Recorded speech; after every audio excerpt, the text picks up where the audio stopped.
Pemerintah resmi memberlakukan KUHP dan KUHAP baru awal tahun 2026. Namun beberapa pasal menjadi sorotan. Salah satunya tentang penyerangan harkat dan martabat presiden dan wakil presiden yang dikhawatirkan membatasi kritik dari masyarakat. Kitab Undang-Undang Hukum Pidana KUHP maupun Kitab Undang-Undang Hukum Acara Pidana KUHAP mulai diberlakukan tahun ini. Namun, pasal-pasal dalam KUHP baru menuai protes sejumlah pihak. Salah satunya pasal 218 tentang penyerangan harkat dan martabat presiden dan wakil presiden. Dalam pasal 218 ayat 1 diatur, setiap orang yang di muka umum menyerang kehormatan atau harkat dan martabat diri presiden dan atau wakil presiden bisa dipidana dengan pidana penjara paling lama 3 tahun atau pidana denda paling banyak kategori 4. Anggota tim ahli KUHP nasional Albert Aris bilang pasal tersebut tidak membatasi kritik warga terhadap presiden dan wakil presiden. Albert sebut kritik berupa kebijakan diperbolehkan, namun perbuatan penghinaan dalam artian menyerang personal presiden dan wakil presiden bisa diproses hukum. Saya perlu menegaskan bahwa kritik sama sekali tidak dikriminalisasi dan juga tidak dipidana menurut pasal 218 KUHP baru. Kritik sebebas-bebasnya tidak masalah, tetapi yang dikriminalisasi dalam pasal ini adalah perbuatan penghinaan. Apa itu penghinaan? Penghinaan adalah menista, mencemarkan nama baik, dan memfitnah presiden atau wakil presiden. Tapi jangan lupa, tidak akan ada proses hukum tanpa ada pengaduan yang resmi langsung dari presiden dan wakil presiden. Hal ini menunjukkan bahwa pasal ini sekaligus menutup celah buat pihak ketiga manapun yang mengatasnamakan kepentingan presiden untuk membuat laporan. Namun, peneliti Posdem Universitas Andalas Ferry Amsari meragukan praktiknya di lapangan. Kedua, misalnya kalau bicara bahwa ini delik aduan, kan disederhanakan, lebih dimudahkan delik aduannya. Presiden melalui kantornya bisa mengirimkan surat.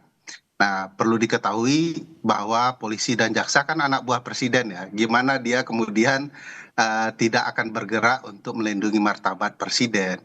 Padahal hal itu remeh-temeh. Meski pemerintah menjamin KUHP dan KUHAP baru telah dirancang seimbang guna menciptakan peradilan pidana terpadu, nyatanya gugatan terhadap pasal 218 KUHP didaftarkan oleh mahasiswa program studi hukum dari Universitas Terbuka Afifah Nabilah Fitri dan 11 mahasiswa lainnya pada 29 Desember 2025. Dalam petitumnya, para pemohon meminta MK untuk menghapus pasal tersebut karena menimbulkan fear effect atau kondisi psikologis warga negara merasa takut dan terintimidasi. Mahkamah Konstitusi menyatakan siap menindaklanjuti gugatan terhadap KUHP baru yang diajukan ke MK. Sebetulnya nggak ada yang baru ya. Ya kan kalau orang mau mengajukan pengujian undang-undang yang namanya pengujian undang-undang kan sama saja. Mau KUHP baru, mau KUHAP baru, ya kita akan proses seperti biasa. Jadi kita tentu siap untuk menghadapi ini, karena ini kan sudah menjadi bagian yang diserahkan ke Mahkamah Konstitusi kalau ada yang mengajukan permohonan. Terdekat hari Jumat ya kalau saya tidak salah? Besok kita sudah mulai sidang. Iya. Tapi kalau apakah KUHP itu atau KUHAP itu masuk besok, saya harus cek dulu.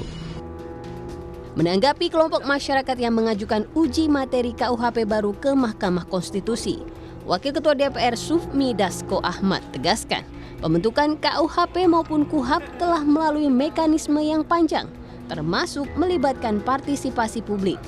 Meski begitu, ia akui pihaknya menghargai hak warga negara atau organisasi yang akan melakukan uji materi. Kita menghargai hak warga negara, sekelompok orang, organisasi yang akan melakukan uji materi. Nah, itu disitulah kemudian bisa dibuktikan apakah kemudian baik dari sisi formil maupun material itu bisa kemudian diuji di situ.